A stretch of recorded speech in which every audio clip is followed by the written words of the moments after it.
Today on Sports Central, we'll be going over our next schedule preview this offseason, and it will be over Navy. And this was a team that went 11-2 in the 2019 season. And yeah, it was a great season for Navy. Not many people expected them to do as well as they did, but how they do in 2020 is what we're going over here today. We're going to be going over a few players that this team will be losing, who they're going to be returning, and also going over their schedule for the first time this offseason. Starting off the games that Navy's had since November, and we start off on November 1st when they played UConn on the road, got a huge win there, 56-10. UConn really wasn't able to hang around at all in that one. Then they played Notre Dame a couple weeks later on the road. Also, a tough game there. Of course, Notre Dame last season was one of the better teams in the nation. That was a loss there, 20-52, but they were able to rebound the next week against SMU, where they got a good win, 35-28. They also beat Houston as their final game of the regular season. That was a road game, 56-41. Then they played Army, as they always do in December. They ended up getting a win there as well, 31-7. And then lastly, in their bowl game, they also got a win against Kansas State. Good win there, 20-17. So, yeah, for Navy, overall, great season. Very consistent throughout the year. Definitely a season that many Navy fans will remember for sure. Between September and October, this team was 6-1. And then between November and the rest of the season, they were 5-1. So once again, a very consistent team all season. Really, the only losses that they had were against pretty good teams. I mean, Notre Dame's a good example of that on November 16th. Of course, Notre Dame last season, once again, is a really, really tough place to play. And also, I mean, they're just, in general, one of the better teams in the nation. Moving on to returning production for Navy, they lose their starting quarterback and rusher, Malcolm Perry. And he was a major player for this team last season. He had over 1,000 passing yards with 7 touchdowns and 3 interceptions. But this Navy team that I noticed, looking at these stats, like, this is a major rushing team. They really didn't do a whole lot of passing last season. Of course, Malcolm Perry, I'm sure, was just a better rusher in general. So that's why they put him under center. As he had over 2,000 yards of rushing last season, actually. He also had 21 rushing touchdowns. So, yeah, he was a major, major player for this team last season. And it's going to be a tough loss for Navy going into 2020, that's for sure. They do return their top running back, and Jamal Carruthers, which he had just over 830 yards with 16 touchdowns.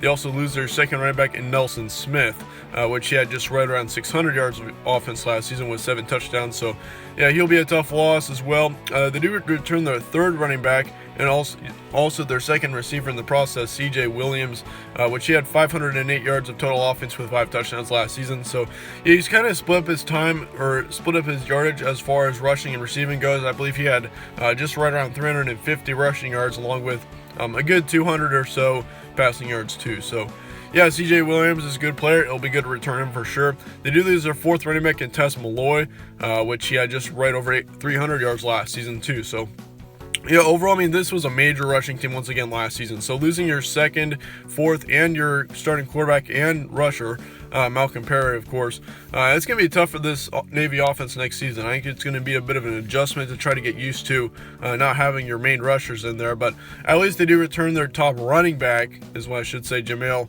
Carruthers. So that's going to be good, at least for Navy. But as far as the offensive line goes, this team does lose quite a bit. They lose 3 offensive linemen, and then on the defense, they lose 5 starters. They lose 2 defensive linemen, 2 linebackers, and 1 in the secondary. So, yeah, I'd say there's a moderate amount of losses for Navy going into 2020.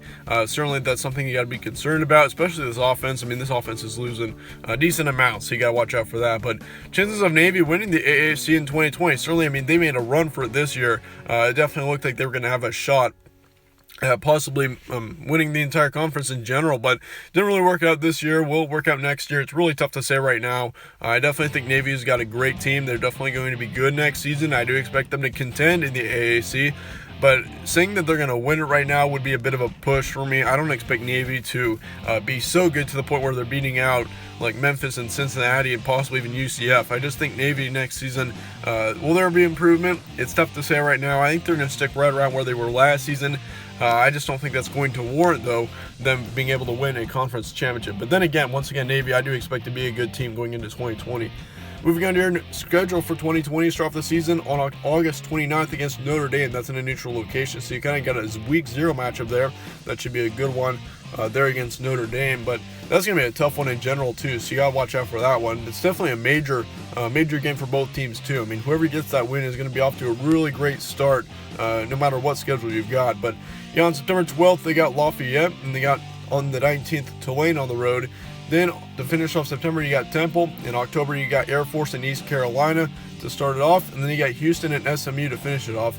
And then in November, you got Tulsa, Memphis, South Florida, and then Army in that order. Of course, once again, as always, they do play Army just right there in the middle of December. So, yeah, no, here's what I'm expecting. I'll give you 3 guaranteed wins for Navy. I'll give you Lafayette, East Carolina, and then Tulsa. I considered putting Houston up there. I consider putting a couple other teams, but just for now, I'll only give you 3 guaranteed wins. Once again, we don't go over every game in our schedule previews. We'll be doing that in our final predictions coming out in a few weeks. But yeah, for Navy, I do expect once again a good season, 8-4 to 10-2. That's certainly something that should not be very disappointing to most Navy fans. But yeah, nonetheless, still a great season for Navy coming up, in my opinion. I think, though, I mean, you do have a bit of a tougher schedule. Of course, you do have to play Memphis at home, and you also got to play Notre Dame, too. Can't forget about that. SMU on the road, that could be a tough one as well. So, yeah, for Navy, though, overall, once again, record estimation 8-4 to 10-2. I do expect it to be a great season. They should have no problem making a bowl game at all, so I wouldn't even be worrying about that. But the big question is whether or not they can win their division,